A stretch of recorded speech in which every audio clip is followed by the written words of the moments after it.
Hi மக்களே, எல்லாரும் எப்படி இருக்கீங்க? இன்னைக்கு நான் உங்களுக்காக பிரைஸ் ஆஃப் கன்ஃபெஷன் சீரிஸோடைய பேலன்ஸ் எபிசோட் கொண்டு வந்திருக்கேன். இப்போ நம்ம கதைக்குள்ள போயிடலாம். கதைக்குள்ள போறதுக்கு முன்னாடி கொஞ்ச நாளாவே கடைசி ஒரு வாரமாவே ஒழுங்காவே வீடியோ போடல. அதுக்கான காரணத்தை சொல்லிட்டு தான் போனேன்னு நினைக்கிறேன். பார்க்காதவங்களுக்காக இப்ப சொல்றேன். கண்ணில் கொஞ்சம் ப்ராப்ளம் அப்படின்னு சொல்லிட்டு ஒரு வாரமா ட்ரீட்மெண்ட்ல இருந்த மக்களே இப்போ ஓகேவா இருக்கு அப்படின்னு சொல்லிட்டு மறுபடியும் வேலையை ஆரம்பிச்சிருக்கேன். இதனாலேயே மிஸ்டர் விக்னேஷ் வாலெட்ல ஆஃபர்லாம் போட முடியாம நியூ இயர் அப்படியே போயிருச்சு.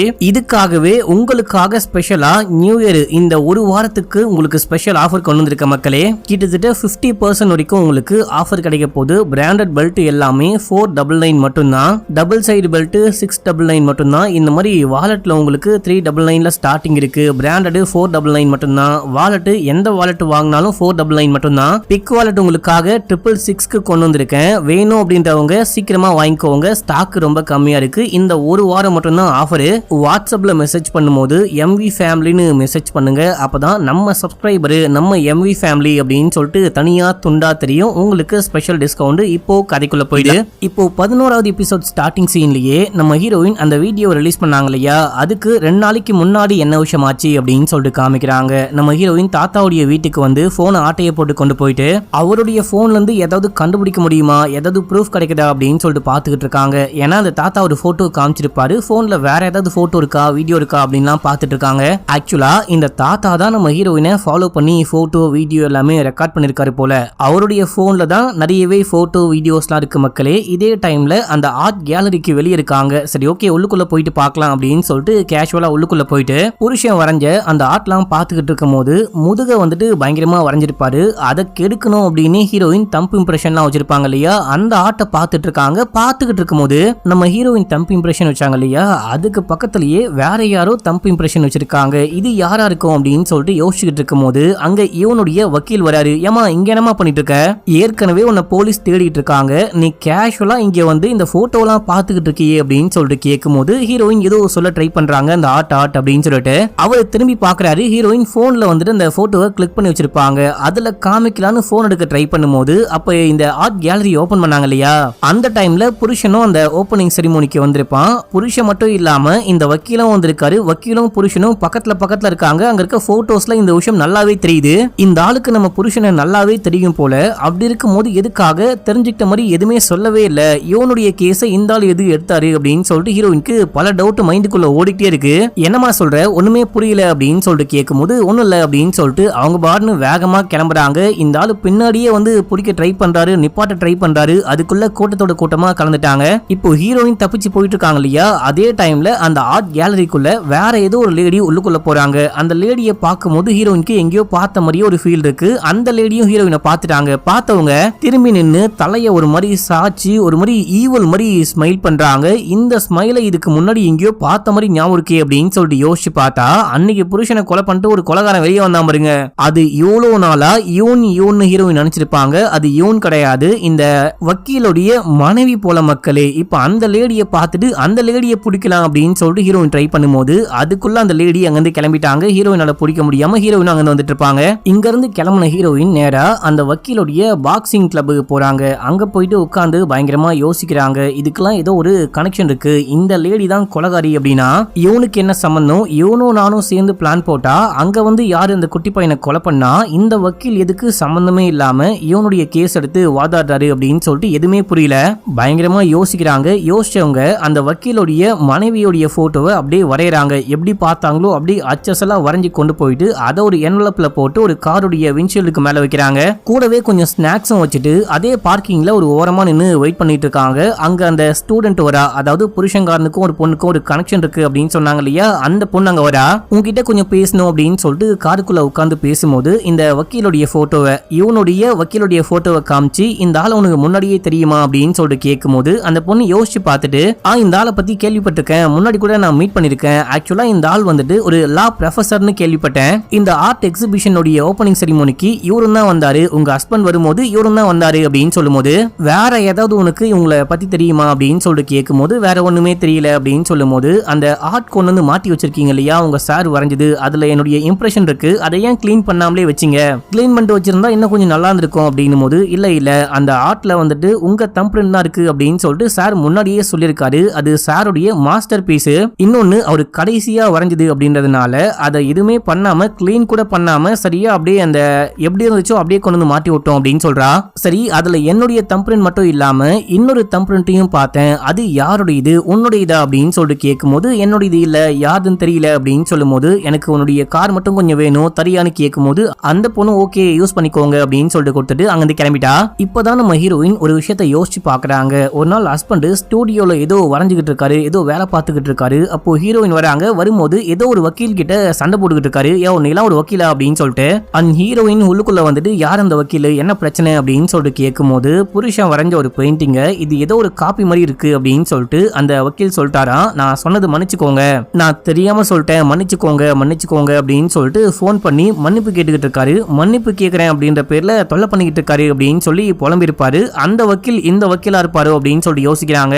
இதுக்கப்புறம் தான் ஹீரோயின் போயிட்டு வீடியோ ரெக்கார்ட் பண்ணிருப்பாங்க. இந்த மாதிரி என் புருஷனை நான் தான் கொலை பண்ணேன், ஆனா அந்த குட்டி பையனை யாரு கொலை பண்ணா அப்படின்னே தெரியல, மூணாவதா இன்னொரு ஆள் இருக்காங்க, அந்த ஆளுடைய ப்ரூஃபுமே போலீஸ் கிட்ட இருக்கு அப்படின்னு சொல்லிருப்பாங்க. அது என்ன ப்ரூஃப் அப்படின்னு சொல்லிட்டு போக போக உங்களுக்கே புரியும், நான் எக்ஸ்பிளைன் பண்றேன். இப்போ ரியல் டைம்ல காமிக்கிறாங்க.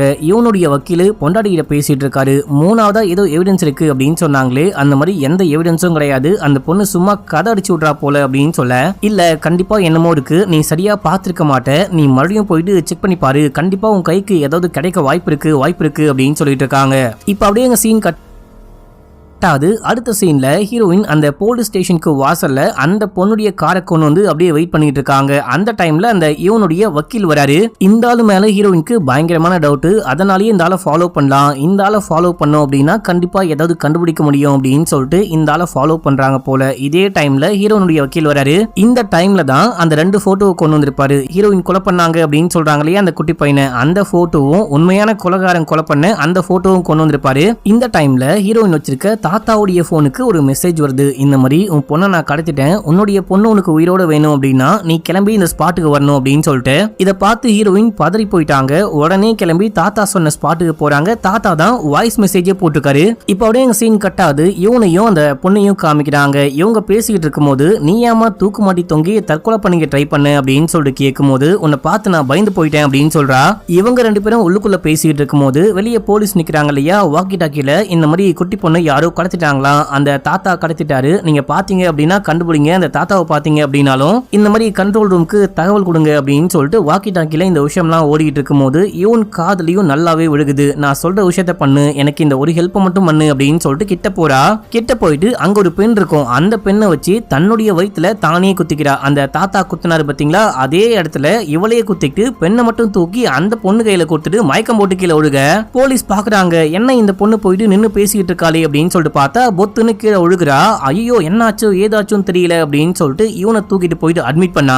டாக்டர் வந்து செக் பண்றாங்க, வயிற்றுல தையல் பண்ணும் அப்படின்னு சொல்லிட்டு அதுக்கு மயக்க ஊசி போடலான்னு பார்க்கும்போது டாக்டரையே மிரட்டி டாக்டருக்கே மயக்க ஊசியை போட்டு இந்த பொண்ணு அங்கிருந்து தப்பிக்கிறா.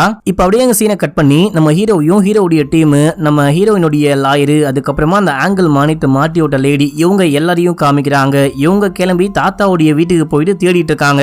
அங்க தாத்தா இருக்காரா, இல்ல தாத்தா வந்துட்டு பொண்ணை கடத்தி இங்க வச்சிருக்காரா, இங்க இருந்து ஏதாவது கண்டுபிடிக்க முடியுமா அப்படின்னு சொல்லிட்டு பார்க்கும்போது தாத்தா நிறைய வேட்டை துப்பாக்கிலாம் வச்சிருக்காரு போல. அதுல ஒரு துப்பாக்கியை மட்டும் காணும் அப்படின்னு சொல்லிட்டு ஹீரோ நோட் பண்றாரு. இப்பதான் நம்ம ஹீரோ நோட் பண்றாரு, கூடவே வந்த இவனுடைய வக்கீல காணும், அந்த ஆளு மட்டும் எங்க போனா அப்படின்னு சொல்லிட்டு கேட்கும்போது நம்ம எல்லாரும் வெளியே வரும்போது அந்த ஆளு மட்டும் உள்ளுக்குள்ள போனாரு, நான் நோட் பண்ணேன் அப்படின்னு சொல்லிட்டு மானிட்டர் மாட்டி விட்ட லேடி சொல்லும் போது நான் இன்னொரு விஷயம் உங்ககிட்ட சொல்ல மறந்துட்டேன். அந்த ஆர்ட் கேலரிக்கு போயிட்டு பார்க்கும்போது அந்த ஓபனிங் செரிமோனிக்கு ஹீரோனுடைய புருஷனும் வந்திருக்காரு. அதே டைம்ல இவனுடைய வக்கீலும் வந்திருக்காரு.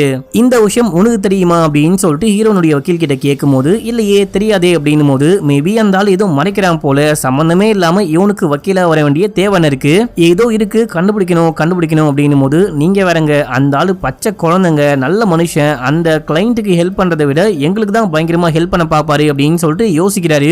ஆமால இந்த ஆளு கரெக்டான வக்கீல் அப்படின்னா தன்னுடைய கிளைண்ட்டுக்கு தான் ஹெல்ப் பண்ணும், நமக்கு ஹெல்ப் பண்ற மாதிரி நம்ம கூடயே சுத்திக்கிட்டு இருந்தானே அந்த பொண்ணு கூடயே ஹீரோயின் ஹீரோயின் கூடவே சுத்திக்கிட்டு இருந்தானே ஏதோ சம்திங் ராங் போல அப்படின்னு சொல்லிட்டு இவரும் புரிஞ்சுக்கிறாரு. இதே டைம்ல இவனுடைய வக்கீல காமிக்கிறாங்க. அவர் உள்ளுக்குள்ள போயிட்டு ஏதோ தேட்டு வெளியே வராரு. வெளியே வரும்போது மனைவிக்கு கால் பண்றாரு. ஆக்சுவலா அந்த மூணாவது நபரை பத்தி எந்த ஒரு எவிடன்ஸும் உள்ளுக்குள்ள கிடையாது. ஆனா அதுக்கு பதிலா நம்ம ஹீரோயின் வந்துட்டு உன்னுடைய போட்டோவையே வரைஞ்சி உள்ளுக்குள்ள வச்சிருக்கா. மேபி உன்னை வந்துட்டு அந்த பொண்ணு சந்தேகப்பட ஆரம்பிச்சிட்டா போல. இப்போ என்ன பண்ணலாம் அப்படின்னு சொல்லிட்டு கேட்கும்போது நீ அந்த போட்டோ வரைஞ்ச விஷயத்த கையோட கொண்டு வந்துட்டியான்னு கேட்கும்போது ஆமா கையோட கொண்டு வந்துட்டேன் அப்படின்னும் போது மற்ற விஷயம்லாம் அப்புறமேட்டுக்கா பாத்துக்கலாம் அப்படின்னு சொல்லிட்டு போனை கட் பண்றாங்க. இப்ப மறுபடியும் ஹீரோவை காமிக்கிறாங்க. இப்பதான் இந்த மானிட்டர் மாட்டி விட்ட லேடி ஒரு விஷயம் சொல்றாங்க. நான் வந்துட்டு ஆபீஸை விட்டு வெளியே கார் எடுக்கலாம் அப்படின்னு சொல்லிட்டு போகும்போது என்னுடைய கார்ல எனக்கு பிடிச்ச ஃபுட்டும் அன்னொரு எண்ணொலப்பும் பார்த்தேன். உள்ளுக்குள்ள வந்துட்டு அந்த ஒரு லேடியோடைய போட்டோ இருந்துச்சு. வெளியே நம்ம ஹீரோயின் தான் அந்த நோட்டை வச்சுட்டு போயிருக்காங்க. நான் வரைஞ்ச படங்களுக்கு மத்தியில இதையும் கொண்டு போயிட்டு வச்சிருங்க, இதுவும் ஒரு முக்கியமான எவிடன்ஸ் தான் அப்படின்னு சொல்லிட்டு போட்டிருக்கு. அதுக்கப்புறம் நான் தான் கொண்டு போயிட்டு அந்த போட்டோவை அங்க வச்சுட்டு வந்தேன். அந்த போட்டோ இந்த போட்டோ தான். ஆனா இப்ப நான் போயிட்டு பார்க்கும்போது அந்த போட்டோ ஆளை காணோம் அப்படின்னு சொல்லிட்டு போன்ல போட்டோ கிளிக் பண்ணி வச்சிருக்காங்க. அதை காமிக்கும் போது ஏதோ தப்பா இருக்கே அப்படின்னு சொல்லிட்டு எல்லாருமே யோசிக்க, அப்போ நம்ம வக்கீல் சொல்றாரு இந்த லேடி வேற யாரும் கிடையாது, அந்த வக்கீலுடைய மனைவி அப்படின்னு சொல்லிட்டு. இதே டைம்ல அந்த பாப்பாவை தாத்தா கடத்திட்டு போனாரு பாத்தீங்களா, அந்த குட்டி பொண்ணுடைய கால்லயோ கையிலயோ ஏதோ வாட்ச்லயோ எதுலயும் தெரியல மக்களே. ஸ்கூல்ல இருந்து மேபி இந்த பொண்ணு காணாம போயிட்டா கண்டுபிடிக்கணும் அப்படின்னு சொல்லிட்டு அந்த ஸ்கூல்ல படிக்கிற எல்லாருக்குமே ஒரு சிப் மாதிரி செட் பண்ணுவாங்களாம். அந்த சிப்ல இருந்து இப்போ நமக்கு தகவல்லாம் கிடைக்க ஆரம்பிச்சிருக்கு. லொகேஷனை கண்டுபிடிச்சாச்சு அப்படின்னு சொல்லிட்டு இந்த போலீஸ் படையே மொத்தமா கிளம்பி அந்த ஸ்பாட்டுக்கு போறாங்க. இப்போ அப்படியே சீன் கட் ஆகுது. தாத்தா சொன்ன ஸ்பாட்டுக்கு ஹீரோயின் போயிட்டாங்க. போயிட்டு கதவை தட்ட தாத்தா தான் கன் பாயிண்ட்ல வந்துட்டு கதவை திறக்கிறாரு. உள்ளுக்குள்ள வானு கூட்டிட்டு போயிட்டு பொண்ணை காமிக்கிறாரு. குட்டி பொண்ணுக்கு ஒண்ணுமே ஆகல, நல்லா அமைதியா படுத்து தூங்கிட்டு இருக்கா, என் கூட வா அப்படின்னு சொல்லிட்டு வேற ஒரு ரூமுக்கு கூட்டு போயிட்டு கண்ணை நீட்ட நான் உன் பேரனை கொலை பண்ணல, நான் கொலை பண்ணல அப்படின்னும் போது அவர் வந்துட்டு ஒரு ஆடியோவை பிளே பண்ணி காமிக்கிறாரு. அந்த குட்டி பையன் கிட்ட நீ செத்தாதான் நான் வாழ முடியும், என்னுடைய குட்டி பொண்ணையும் காப்பாற்ற முடியும் அப்படின்னு சொல்லிட்டு ஹீரோயின் அந்த குட்டி பையனை கொலை பண்ணல அப்படின்னாலும் கொலை பண்றதுக்கு முன்னாடி அழுதுகிட்டே சொல்லியிருப்பாங்க. அதுக்கப்புறம் தான் அந்த கொலையை ஃபேக் பண்ணிருப்பாங்க. அப்ப யாரோ அந்த ஆடியோவை ரெக்கார்ட் பண்ணிருக்காங்க. அந்த ஆடியோவை இந்த தாத்தா போட்டு காமிக்கிறாரு. இந்த ஆடியோ தாத்தா கைக்கு எப்படி வந்துச்சு அப்படின்னு சொல்லிட்டு இப்பதான் காமிக்கிறாங்க. அந்த இவனுடைய வக்கீல் இருக்காரு பாத்தீங்களா, அவர் வந்து தாத்தாவை மீட் பண்றாரு. இவனுக்காக நான் வாதாடிக்கிட்டு இருக்கேன், இவனும் அந்த பொண்ணும் சேர்ந்துட்டு ஜெயிலுக்குள்ள இப்படி ஒரு டீல் போட்டாங்க அப்படின்ற விஷயமே எனக்கு வெளியே தெரியவே தெரியாது, என்ன மன்னிச்சுக்கோங்க அப்படின்னு சொல்லிட்டு இந்த மாதிரி அந்த பொண்ணுக்கும் இவனுக்கும் பயங்கரமா தண்டனை கிடைக்கணும் அப்படின்னா அதுக்கு உங்களால என்ன ஹெல்ப் பண்ண முடியுமோ எல்லாமே பண்ணுங்க, உங்ககிட்ட ஏதாவது எவிடன்ஸ் இருந்தாலும் கொடுங்க அப்படின்னு சொல்லிட்டு கேட்கும்போது தாத்தா தான் போட்டோ கிளிக் பண்ணிருப்பாரு. அதனால தாத்தா அந்த போட்டோ எல்லாம் கொடுத்திருப்பாரு. போட்டோ கொடுத்ததுக்கு பதிலா இந்த வக்கீல் வந்துட்டு பாத்தீங்கன்னா அந்த ஆடியோ அதுக்கப்புறமா ஒரு வீடியோ ஷேர் பண்ணிருப்பாரு. ஆடியோவை கேட்டே தாத்தா ஷாக் ஆயிருப்பாரு. அதுக்கப்புறமா அந்த வீடியோல ஹீரோயின் வந்துட்டு சோஃபாவை தான் குத்திருப்பாங்க, மேல குத்திருக்க மாட்டாங்க. ஆனா வீடியோல பார்க்கும்போது ஹீரோயின் தான் அந்த பையனை பயங்கரமா குத்தி கொலை பண்றாங்க அப்படின்ற மாதிரி ரெக்கார்ட் ஆயிருக்கு. இதை பார்த்து தாத்தா வெறுப்பாயிட்டு இப்போ கொலை பண்ண வந்திருக்காரு. சத்தியமா நான் கொலை பண்ணல அப்படின்னும் போது ஒன்னு நான் உன்னை பழி வாங்கணும், இல்ல அப்படின்னா உண்மையா யாரு கொலை பண்ணாங்களோ அவங்கள பழி வாங்கணும், உண்மையா யாரு கொலை பண்ணா சொல்லுன்னு கேட்டா எனக்கு தெரியாது அப்படின்னு சொல்றாங்க. இந்த டைம்ல யாரும் வந்து கதவை தட்டுறாங்க. யாருன்னு பார்க்க தாத்தா வெளியே போறாரு. அதுக்குள்ள ஹீரோயின் ஒரு ஓரமா போயிட்டு ஒளிஞ்சுக்கிட்டாங்க. இப்போ கதவை திறந்து பார்க்கும்போது அங்க யாரையும் காணோம். தாத்தா வந்துட்டு தாறுமாறா ஷூட் பண்றாரு. யாராவது வந்தா நம்ம ஷூட் பண்ணி கொலை பண்ணிடலாம் அப்படின்னு சொல்லிட்டு புல்லட்டே காலியா போச்சு. அதுக்கப்புறமா இவன் வராங்க. இவன் தான் தாத்தாவை ட்ரிகர் பண்ணி சும்மா ஷூட் பண்ணி அந்த புல்லட்லாம் காலி பண்ண வைக்கணும் அப்படின்னு சொல்லிட்டு இப்போ தாத்தாவை போட்டு போலக்க தாத்தா திரும்பி சமையா அடிக்கிறாரு. அடிச்சு இந்த பொண்ணையே கொலை பண்ண பார்க்கும்போது அப்போ ஹீரோயின் வராங்க. ஹீரோயின் இவனு தாத்தா 3 பேரும் மாத்தி சண்டை போட்டு உருண்டு மேல இருந்து கீழே விழுகுறாங்க. தாத்தாக்கு சமையா காயப்படுது. இவனும் நம்ம ஹீரோயினும் அங்க இருக்க குப்பைக்கு மேல விழுந்ததுனால பெருசா இவங்களுக்கு காயப்படல. அந்த தாத்தா உயிருக்கு போராடிக்கிட்டு இருக்காரு. இதுக்குள்ள ஹீரோயின் குட்டி பொண்ணை கூப்பிட்டு அங்க இருந்து கிளம்புறாங்க. அப்போ இவன் இருக்கா பாத்தீங்களா, தாத்தா சாகல, உயிரோட தான் இருக்காரு. தாத்தாவுடைய தலையை கொஞ்சம் ஸ்ட்ரைட்டா வச்சுட்டு அவருக்கு அந்த பிளட் ஃப்ளோலாம் நல்லா இருக்கணும் அப்படின்னு சொல்லிட்டு இங்க பாருங்க உங்க பேரனை அந்த பொண்ணு கொலை பண்ணவே கிடையாது, சத்தியமா அந்த பொண்ணு கொலைகாரி கிடையாது அப்படின்னு சொல்லிட்டு அங்க இருந்து கிளம்புறாங்க. போலீஸ் வர மாதிரி சவுண்டு கேட்கும், போலீஸ் காப்பாத்துவாங்க அப்படின்னு சொல்லிட்டு கிளம்புறாங்க. இப்போ நம்ம ஹீரோயின் குட்டி பொண்ணை கூட்டு வரும்போது அங்க ஹீரோ வக்கீல் மத்தவங்க எல்லாம் வந்துகிட்டு இருக்காங்க. நம்ம ஹீரோ தான் ஹீரோயினை பாக்குறாரு. நீ போயிட்டு அந்த அங்கிள் கூட இரு, கொஞ்ச நாளைக்கு மட்டும் அங்கிள் கூட இரு, அங்கிள் உன்னை பத்திரமா பாத்துப்பாரு, அம்மா கொஞ்ச நாள் கழிச்சு வந்து உன்னை மீட் பண்றேன் அப்படின்னு சொல்லும் போது நம்ம ஹீரோ பார்த்தவரு பிடிக்கலாம் ட்ரை ட்ரை பண்ணல, அமைதியா இருக்காரு, நம்ம தப்பு பண்ணிட்டோம் அப்படின்னு சொல்லிட்டு புரிஞ்சுக்கிட்டாரு. நம்ம ஹீரோயின் உண்மையான கொலைகாரனை கண்டுபிடிக்க ட்ரை பண்றாங்க அப்படின்னு சொல்லிட்டு புரிஞ்சுக்கிட்டு அமைதியா இருக்க குட்டி பொண்ணு வந்துட்டு அப்படியே அமைதியா நிக்கிறா. நம்ம ஹீரோயின் கிளம்பி போயிட்டாங்க, இவனும் கிளம்பிட்டாங்க. ஹீரோ வந்து குட்டி பொண்ணு கூப்பிட்டு அங்க இருந்து போறாரு. இப்ப அப்படியே சீன் கட்டாது. நம்ம ஹீரோயினும் இவனும் கிளம்பி போயிட்டு அந்த குண்டு பொண்ணு மீட் பண்றாங்க. அந்த பொண்ணு கிட்ட பேசி ஒரு காரை வாங்கிட்டு இவனும் ஹீரோயினும் கிளம்பி வேற எங்கேயோ தனியா போறாங்க.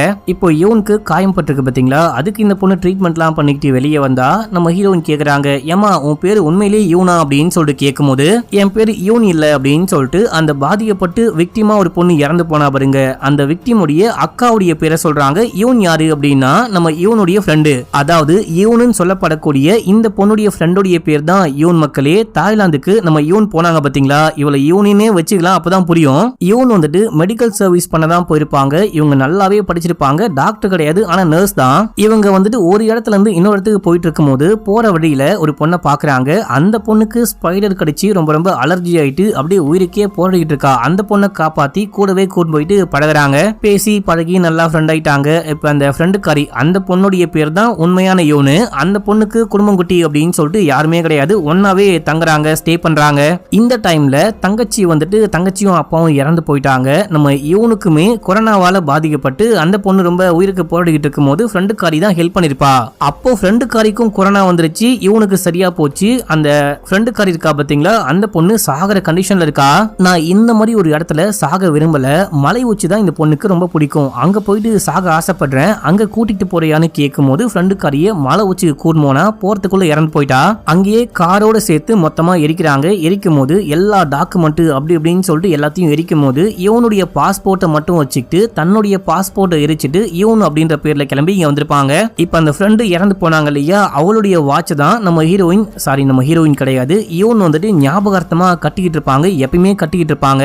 இந்த கதையை சொல்லி முடிக்க, சரி ஓகே எனக்கு எதுக்காக ஹெல்ப் பண்ற அப்படின்னு சொல்லிட்டு கேட்கும் போது, ஏன்னா நீ ரொம்ப பாவம் அப்படின்னு சொல்றா. இதோட 11வது எபிசோட் முடியுது. இப்போ 12வது எபிசோட் ஸ்டார்டிங் சீன்லயே இந்த வக்கீலுடைய மனைவி அந்த எக்ஸிபிஷனுக்கு போயிருக்காங்க. இப்போ ஒரு பிளாஷ்பேக் காமிக்கிறாங்க. இந்த ஆர்ட் கேலரி ஓபன் பண்ணாங்க இல்லையா, அன்னைக்கு இந்த வக்கீலுடைய மனைவி, அந்த ஸ்டூடெண்ட், நம்ம ஹீரோயினுடைய புருஷன் அப்படின்னு சொல்லிட்டு எல்லாருமே வந்திருக்காங்க. அப்ப அந்த ஃப்ரெண்டு சும்மா இருக்காம அங்க ஒரு வரைஞ்ச ஒரு பெரிய போட்டோ இருக்கும், அதை கொண்டு போயிட்டு காமிக்கிறாரு. இது எப்படி இருக்கு, பார்க்க ரொம்ப அழகா இருக்கு இல்லையா. அது மட்டும் இல்லாம இந்த வக்கீல் தான் டொனேட் பண்ணிருக்காரு, இவரே கையால வரைஞ்சதான் அப்படின்னு சொல்லும் போது இவரும் அமைதியா பாத்துக்கிட்டு இருக்காரு. எப்படி இருக்கு பார்த்து சொல்லு, எவ்வளவு ரேட்டிங் கொடுப்ப அப்படின்லாம் கேட்கும் போது, இதை பார்க்க ஒரு காப்பி மாதிரி தெரியுது, ஒரு ஃபேமஸான பெயிண்டிங் உடைய காப்பி மாதிரி தெரியுது அப்படின்னு சொல்லிட்டு அத்தனை பேருக்கு முன்னாடி உண்மையை போட்டு உடைக்கிறாரு. அதுவும் மூஞ்சிக்கு முன்னாடியே சொல்ல வக்கீலுக்கும் வக்கீலுடைய மனைவிக்கும் சரியான கடுப்பாகுது. இப்போ பாத்ரூமுக்கு போயிட்டு இருப்பாரு, சொல்லிட்டு பாத்ரூமுக்கு போக அங்கேயும் வக்கீல் வராரு. வக்கீல் கிட்ட, இங்க பாருங்க என்னுடைய ஃப்ரெண்டு இந்த மாதிரி தான் ஏதாவது பண்ணுவாங்க, எனக்கு பொய்லாம் சொல்ல தெரியாது, மனசுக்குள்ள என்ன தோணுதோ அதை நான் அப்படியே சொல்றேன், மனசுல இருந்து சொல்லல, வேணுமுத்துனே சொல்லல, மன்னிச்சுக்கோங்க, நீங்க தப்பா எடுத்துக்காதீங்க அப்படின்னு சொல்லிட்டு அங்க இருந்து கிளம்பிட்டாரு. அப்போ அந்த வக்கீல் கூட பெருசா எடுத்துக்கிட்ட மாதிரியே தெரியல, ஆனா இந்த மனைவி மட்டும் ஒரு மாதிரி குறுகுறுன்னு பார்த்துட்டே இருக்கா. இது மட்டும் இல்லாம இன்னொரு நாள் ஒரு ஸ்கூல்ல இருந்து தன்னுடைய பொண்ணை பிக்கப் பண்ணலாம் அப்படின்னு சொல்லிட்டு கிளம்பி போயிட்டு இருக்கும் போது, அப்போ கரெக்டா இந்த வக்கீல் வராரு. வந்து ஏதோ பேச ட்ரை பண்றாரு. யார் நீங்க, என்ன வேணும் அப்படின்னு சொல்லிட்டு கேட்கும் போது இவருக்கு இங்கேயும் நோஸ் கட் ஆகுது. இல்ல இந்த மாதிரி அந்த பெயிண்டிங், இந்த மாதிரி வக்கீல் அப்படின்னு சொல்லிட்டு எல்லாமே எக்ஸ்பிளைன் பண்ணும்போது, இல்லங்க இப்போ பேச டைம் இல்ல, நான் அவசரமா போயிட்டு என் பொண்ணை பிக்கப் பண்ணும் அப்படின்னு சொல்லிட்டு அங்க இருந்து கிளம்பி போயிட்டு இருப்பாரு. இது மட்டும் இல்லாம சும்மா இவங்க கால் பண்ணி, நீ பேசுறது தப்பு, அத்தனை பேருக்கு முன்னாடி பேசுறது தப்பு, மன்னிப்பு கேளு அப்படின்னு சொல்லிட்டு இவங்க தான் மன்னிப்பு கேட்க சொல்லி தொல்லை பண்ணிருக்காங்க. அதை நமக்கு ஒரு மாதிரி காமிச்சிருப்பாங்க. ஒரு கட்டத்துல இவங்க கடுப்பாயிட்டு நேரா கிளம்பி அந்த ஸ்டூடியோடைய வாசலுக்கே போறாங்க. புருஷன் முன்னாடி 2 பேருமே கிளம்பி போறாங்க. வெளியே செமையா மழை பெஞ்சுகிட்டு இருக்கு. கால் பண்ணி பாக்குறாங்க, அவர் எடுக்கவே மாட்டாரு. சரி இந்த வாட்டி விடுறதே கிடையாது, நம்ம உள்ளுக்குள்ள நேரடியா போயிட்டு பாத்துக்கலாம் அப்படின்னு சொல்லிட்டு 2 பேருமே உள்ளுக்குள்ள போறாங்க. அதுக்கப்புறம் என்ன விஷயம் ஆச்சு அப்படின்லாம் காட்டல, இப்போ ரியல் டைம்ல காமிக்கிறாங்க. போலீஸுடைய டீமும் அந்த தாத்தாவை காப்பாத்திட்டாங்க. அங்க தாத்தாவுடைய போனையும் ஹீரோயின் போட்டு போயிட்டாங்க போல. போன் எடுத்து பார்க்கும்போது யாரோ அன்னோன் நம்பர்ல இருந்து நம்ம ஹீரோயினை ஃபாலோ பண்ணி போட்டோலாம் கிளிக் பண்ணி தாத்தா காமிச்சிருக்காங்க. அதுக்கப்புறம் தாத்தா அந்த போட்டோலாம் காமிச்சிருக்காரு. ஆக்சுவலா தாத்தா போயிட்டு ஃபாலோ பண்ணி அந்த போட்டோலாம் கிளிக் பண்ணவே கிடையாது, வேற யாரோ தாத்தா காமிச்சு விட்டு தாத்தாவை ட்ரிகர் பண்ணிருக்காங்க. அந்த தாத்தா வந்துட்டு தாங்கிட்ட இருக்க போட்டோவை அந்த வக்கீல் கிட்ட ஷேர் பண்ணிருப்பாரு. இப்போ இந்த மாதிரி இந்த விஷயம்லாம் கண்டுபிடிச்சு போலீஸ் கலெக்ட் பண்ணிட்டு இங்க இருந்து கிளம்புறாங்க. இதே டைம்ல நம்ம ஹீரோயினும் இவனும் கிளம்பி போயிட்டே இருக்கும்போது நம்ம ஹீரோன் ஒரு விஷயத்த கண்டுபிடிச்சாங்களாம். என்னன்னா அந்த புதுசா பிரிசனுக்கு வந்தா இல்லையா பி, அந்த பொண்ணுடைய பாய் ஃப்ரெண்ட போயிட்டு இந்த பொண்ணு விசாரிச்சாலாம். அடிச்சு விசாரிக்கும் போது அவன் ஒரு வீடியோவை காமிச்சிருக்கான். அவன் ஒரு உண்மையை சொல்லியிருக்கான். அந்த வீடியோவை ஆக்சுவலா அவன் பாதிக்கு மேல பார்க்கவே இல்லை. நம்ம ஹீரோயின் வந்துட்டு கொலை பண்ற மாதிரி காமிச்சாங்க பாத்தீங்களா, அந்த வீடியோ வரைக்கும் பார்த்திருக்கான். அதுக்கப்புறம் பார்க்க முடியாம ஸ்டாப் பண்ணிட்டான். ஆனா அந்த டைம்லயே ஹீரோயின் வந்துட்டு அந்த பையனை கொலை பண்ணாம சும்மா சோஃபால தான் குத்திருப்பாங்க. ரத்தம்லாம் சும்மா மேல ஊத்தி விட்டுருப்பாங்க. அடுத்து என்ன விஷயம் ஆகுது அப்படின்னா, அந்த குட்டி பையனை உள்ளுக்குள்ள ஒளிஞ்சுக்கூடா அப்படின்னா உள்ளுக்குள்ள ஒளியாம மேல வந்து கேம் விளையாடிட்டு இருக்கான். போர் இருக்குது அப்படின்னு சொல்லிட்டு அந்த டைம்ல தான் யாரோ வந்து இந்த பையனை உண்மையிலேயே கொலை பண்றாங்க. யாரு அப்படின்னா வக்கீல் தான். இந்த வீடியோ பார்த்து ஷாக்காவ சரி ஓகே உடனே வக்கீலுக்கும் அந்த ஹீரோக்கும் கால் பண்ணி எல்லாமே சொல்லிடலாம் அப்படின்னு சொல்லிட்டு முடிவு பண்றாங்க. ஆல்ரெடி நம்ம ஹீரோக்கும் வக்கீலுக்கும் அந்த வக்கீல் மேல டவுட், இவனுடைய வக்கீல் ஏதோ பண்றாரு, அந்த ஆளுக்கும் கொலைக்கும் கூட ஏதோ சம்பந்தம் இருக்க வாய்ப்பு இருக்கு அப்படின்னு சொல்லிட்டு தாத்தா கிட்ட போயிட்டு விசாரிக்கும் போது ஆமா இவர் எனக்கு நல்லாவே தெரியும், இவர் தான் இவனுடைய வக்கீல் அப்படின்னு சொல்லிட்டு என்ன மீட் பண்ண வந்தாரு. அண்ட் பொண்டாட்டிக்காரியுடைய போட்டோவை காமிக்கும் போது ஒரு பார்க்ல வச்சு இந்த லேடியை மீட் பண்ண அப்படின்னு சொல்றாரு. இதே டைம்ல ஹீரோயின் வந்துட்டு வக்கீலுக்கு கால் பண்றாங்க. வக்கீல் ஸ்பீக்கர்ல போட்டாரு, உண்மையான கொலைகாரனை கண்டுபிடிச்சாச்சு, நான் உங்களுக்கு ஒரு எவிடன்ஸ் அனுப்பிச்சு வைக்கிறேன் அப்படின்னும் போது யாரு அந்த வக்கீலா அப்படின்னு சொல்லிட்டு கேட்க நம்ம ஹீரோயினே ஷாக் ஆகுறாங்க. நாங்களும் அதே வழியா தான் போயிட்டு இருக்கோம், எங்களுக்கும் அந்த ஆள் மேல தான் டவுட். இந்த எல்லா விஷயத்தையும் இந்த ஹீரோவும் கேட்டுக்கிட்டு இருக்காரு. நீ மட்டும் எதுக்காக தனியா போராடிக்கிட்டு இருக்க, நீ கிளம்பி வா, 3 பேருமே சேர்ந்துட்டு வக்கீல கண்டுபிடிக்கலாம், உண்மையை கண்டுபிடிக்கலாம் அப்படின்னும் போது இல்ல எனக்கு வேலை இருக்கு அப்படின்னு சொல்லிட்டு போனை கட் பண்ணிட்டாங்க. கட் பண்ணிட்டு நம்ம ஹீரோயினும் இவனும் கிளம்பி எங்க போறாங்க அப்படின்னா அந்த ஆர்ட் ஸ்டுடியோக்கு, புருஷனுடைய ஸ்டுடியோக்கு போறாங்க. அங்கிருந்து கண்டிப்பா நம்ம ஏதாவது மிஸ் பண்ணிருப்போம், அங்கிருந்து ஏதாவது கண்டுபிடிக்கலாம் அப்படின்னு சொல்லிட்டு போனா நம்ம ஹீரோயின் தான் முன்னாடி உள்ளுக்குள்ள போறாங்க. உள்ளுக்குள்ள போயிட்டு பார்க்கும்போது அங்க அந்த வக்கீல் வந்திருக்காரு. அவர் அந்த ஒரு கெமிக்கல் மாதிரி இருக்கும், அந்த கெமிக்கலை யூஸ் பண்ணி அங்க உண்மையான ஆர்ட் இருக்கும். இந்த மாதிரி ரேரான ஆர்டிஸ்டிக்கான விஷயம் எதையுமே வந்துட்டு ஒரிஜினல்ல கொண்டு போயிட்டு அந்த எக்ஸிபிஷன் எல்லாம் வைக்க மாட்டாங்களா, டேமேஜ் ஆயிர போகுது அப்படின்னு சொல்லிட்டு உண்மை இங்க தான் இருக்கு. அந்த காப்பியை மட்டும் தான் கொண்டு போயிட்டு அங்க எக்ஸிபிஷன்ல வச்சிருக்காங்க. இந்த உண்மையான ஆர்ட்டை வந்துட்டு அழிக்கிறதுக்காக அந்த சொல்யூஷனை மேல ஊத்தி இந்த ஆளு அழிக்க பார்த்துக்கிட்டு இருக்காங்க. ஹீரோயினை பார்த்த உடனே இவன் ஷாக்காவ நம்ம ஹீரோயின் அங்க ஒரு டூல் மாதிரி ஷார்ப்பான டூல் மாதிரி இருக்கும், அதை தூக்கி காமிச்சு பயமுத்துறாங்க. ஒழுங்கா அமைதியா இரு, ஏன் இந்த மாதிரிலாம் பண்ணிக்கிட்டு இருக்க, ஏன் இந்த மாதிரிலாம் பண்ணிட்டு இருக்க அப்படின்னு சொல்லிட்டு கேட்கும் போது நான் தான் உன் புருஷனை கொலை பண்ணேன், என்னுடைய ஆர்ட்டை கேவலப்படுத்தினா அதனால அவனுடைய ஆர்ட்டை அழிக்க வந்திருக்கேன் அப்படின்னு சொல்லும் போது பொய் சொல்லாத, நீ எதுக்காக என் புருஷனை கொலை பண்ண போற, சாதாரணமா உன்னுடைய ஆர்ட்டை வந்துட்டு அசிங்கப்படுத்துறாரு அப்படின்றதுக்காகலாம் யாராவது கொலை பண்ணுவாங்களா அப்படின்னு சொல்லிட்டு கேட்கும் போது நான் பண்ணுவேன் அப்படின்னு சொல்லிட்டு இங்க ஒரே கலைபரமாகுது. இதுக்கு நடுவுல அந்த இவன் உள்ளுக்குள்ள வருவாங்க. இவனுடைய கழுத்துல இந்த ஆளு கத்திய வச்சுக்கிட்டு அந்த டூலை வச்சுக்கிட்டு நீயே இந்த ஆட்டை மொத்தமா நாசம் பண்ணு, இல்ல அப்படின்னா இவனை கொலை பண்றவன் அப்படின்னும் போது ஹீரோயின் வேற வழி இல்லாம அந்த சொல்யூஷனை உண்மையான ஆட்டுக்கு மேல ஊத்தி மொத்தமா நாசம் பண்றாங்க. நெக்ஸ்ட் இவனை கொலை பண்ணு அப்படின்னும் போது இவனுக்கு நல்லாவே புரியுது, தன்னை வந்துட்டு இந்த பொண்ணுடைய கையால கொலை பண்ண வச்சுட்டு அந்த பழியை தூக்கி மேல போட்டு இந்த ஆளு தப்பிக்க பாக்குறான், அதை நம்ம விடக்கூடாது அப்படின்னு சொல்லிட்டு இவன் என்ன பண்றா அப்படின்னா அந்த டூலை புடுங்கி வயிற்றுல தன்னை தானே குத்திக்கிறா. இதே டைம்ல போலீஸ் மத்தவங்களாம் வந்துட்டாங்க. அதே ஒரு வயிற்றுல குத்திருக்கா பாத்தீங்களா, அதையே புடுங்கி அந்த வக்கீலுக்கு மேலேயும் குத்த அந்த ஆளும் காலி இந்த பொண்ணும் காலி. ஹீரோயின் போயிட்டு செமையா பார்த்து அழுதுகிட்டு இருக்காங்க. இப்ப அப்படியே சீனை கட் பண்ணி கோர்ட்ல காமிக்கிறாங்க. இந்த கேஸ் கோர்ட்டுக்கு வருது. நம்ம ஹீரோயின் சார்பா அந்த வக்கீல் போயிட்டு வாதாடுறாரு. வாதாடும் போது ஏற்கனவே இந்த பொண்ணு ரொம்ப கஷ்டப்பட்டா, செய்யாத கொலைக்கெல்லாம் உள்ளுக்குள்ள போயிட்டு வந்துட்டா, ஆள் மாறாட்டம் பண்ணது, பொய் சொன்னது, அதுக்கப்புறமா கொலை முயற்சி, அந்த குட்டி பையனை கொலை பண்ண ட்ரை பண்ணிருப்பாங்க இல்லையா, அதுக்கெல்லாம் சேர்த்து கம்மியான தண்டனை கொடுக்கணும்.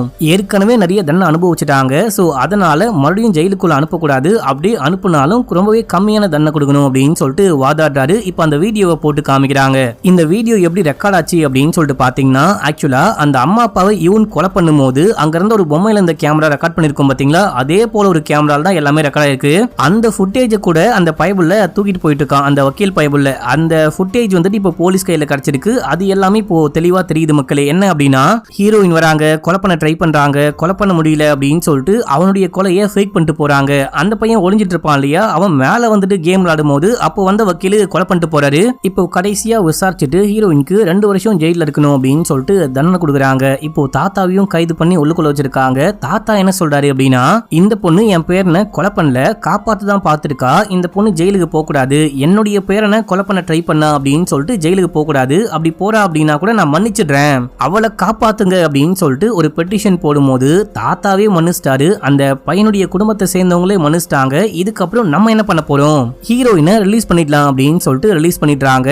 அடுத்து அந்த வக்கீலுடைய மனைவியை கைது பண்ணி விசாரிக்கும் போது நான் யாரையும் கொலை பண்ணல, அவர் தான் கொலை பண்ணாரு, ஹீரோயினுடைய புருஷனையும் என் புருஷன் தான் கொலை பண்ணாரு அண்ட் வந்துட்டு அந்த குட்டி பையனையும் என் புருஷன் தான் கொலை பண்ணாரு அப்படின்னு சொல்லும்போது இவங்க அந்த ஆர்ட் கேலரிக்கு போயிட்டு அந்த போட்டோ இருக்கும் இல்லையா, அந்த புருஷங்காரன் கடைசியா வரைஞ்ச போட்டோ அதை கிழிச்சிட்டு வந்திருப்பாங்க. அது அங்க இருக்க வீடியோ கேமரால ரெக்கார்ட் ஆயிருக்கும். இதையாமா பண்ண அப்படின்னு சொல்லிட்டு கேட்கும்போது அந்த ஆளு என் புருஷன் வரைஞ்சதை அசிங்கப்படுத்தினாரு, சோ அதனால நான் போயிட்டு கிழிச்சு அவமானப்படுத்திட்டு வந்தேன் அப்படின்னும் போது இல்ல நீ எதையோ மறைக்கிற, உண்மையை சொல்லு அப்படின்னு சொல்லிட்டு கேட்கும்போது இப்ப இந்த லேடி உண்மையா என்ன விஷயம் ஆச்சு அப்படின்னு சொல்லிட்டு யோசிச்சு பாக்குறாங்க. பிளாஷ்பேக்ல ஸ்டூடியோக்குள்ள செமையா மழை பெய்யும் போது இந்த லேடியும் அந்த வக்கீலும் உள்ளுக்குள்ள போன மாதிரி காமிச்சிருப்பாங்க பாத்தீங்களா. உள்ளுக்குள்ள போனோனே அங்க இருக்க பாட்டில தூக்கி மண்டை மேலேயே ஓங்கி ஒரு போடு போட்டு கத்திய தூக்கி கழுத்துல குத்தி கொலையே பண்ணிட்டாங்க. அதாவது அந்த டூல தூக்கி குத்தி கொலையே பண்ணிட்டாங்க. உன்னை அசிங்கப்படுத்தினாலியா அதான் கொலை பண்ணிட்டேன் அப்படின்னு சொல்லிட்டு பயங்கரமா பைத்திய மாதிரி சைக்கோ மாதிரி சிரிக்கிறா. இந்த சீன்லாம் பெருசா காட்ட முடியாது, பயங்கர பிளட்டா இருக்கும். புருஷங்காரனுக்கு ஒண்ணுமே புரியல. அடி பாவி ஏதோ பேசிட்டு ஏதோ சண்டை போட்டு போலான்னு வந்தன்னு பார்த்தா கொலையே பண்ணிட்டியடி அப்படின்னு சொல்லிட்டு அவரே ஷாக் ஆயிட்டு ஒரு ஹூடியை தூக்கி கொடுத்து நீ முதல்ல இங்கிருந்து கிளம்பு நான் பாத்துக்கிறேன் அப்படின்னு சொல்லிட்டு இவரு தான் அந்த சொல்யூஷன்லாம் ஊத்தி அந்த இதுவெல்லாம் அழிக்க பார்த்திருப்பாரு. அங்க பெயிண்டிங் இருந்திருக்கும். அந்த பெயிண்டிங்ல இந்த லேடியும் கைரேகை வச்சிருப்பாங்க. நான் அசிங்கப்படுத்துறேன் பாரு அப்படின்னு சொல்லிட்டு அதையும் அழிக்கலான்னு பார்க்கும்போது ஹீரோயின் வந்துட்டு இருப்பாங்க. இவர் அங்கேயே ஒளிஞ்சிட்டு இருந்துட்டு தப்பிச்சு ஓடி போயிட்டு இருப்பாரு. அதுக்கப்புறம் தான் ஹீரோயின் போலீஸுக்கெல்லாம் கால் பண்ணி கூப்பிட்டுருப்பாங்க அப்படின்ற மாதிரிலாம் காமிச்சிருப்பாங்க. இப்போ இந்த எல்லா விஷயத்தையும் போலீஸ் கண்டுபிடிச்சிட்டாங்க. இந்த லேடி தான் முக்கியமான கொலைகாரி, இந்த லேடி தான் ஆரம்பிச்சிருக்கா, ஹீரோயினை ஃபாலோ பண்ணி போட்டோ எடுத்ததும் இந்த லேடி தான் அப்படின்னு சொல்லிட்டு மொத்தத்துக்கும் இந்த லேடியவும் கைது பண்றாங்க. இப்போ ஹீரோயின் சந்தோஷமா வெளியே போயிட்டு அந்த குட்டி பொண்ணு கூட வாழ்ந்துகிட்டு இருக்காங்க. தாய்லாந்து போயிட்டு நம்ம யூன் ஒர்க் பண்ணாங்க இல்லையா, அங்கெல்லாம் போயிட்டு பார்த்துட்டு வராங்க அப்படின்னு சொல்லிட்டு காமிக்கிறாங்க. இன்னொரு ட்விஸ்ட் என்ன அப்படின்னா ஸ்டார்டிங்ல நம்ம ஹீரோயினுக்கு கல்யாணம் ஆகிற மாதிரி காமிச்சிருப்பாங்க இல்லையா, அதாவது ஹீரோயினுக்கும் அந்த புருஷங்காரனுக்கும் அப்போ வந்துட்டு அங்க இவனுடைய தங்கச்சியும் போகும்போது பார்த்துக்கிட்டே போறாங்க. என்ன ஒரு கியூட்டான கப்பல் இல்ல அப்படின்னு சொல்லிட்டு பார்த்துக்கிட்டே போயிருப்பாங்க. எங்கேயோ ஆரம்பிச்ச கதை எங்கேயோ முடிஞ்சு போச்சு அப்படின்னு சொல்லிட்டு காமிச்சு இந்த படத்தோடைய இல்ல இந்த சீரீஸோடைய கதையும் முடிக்கிறாங்க.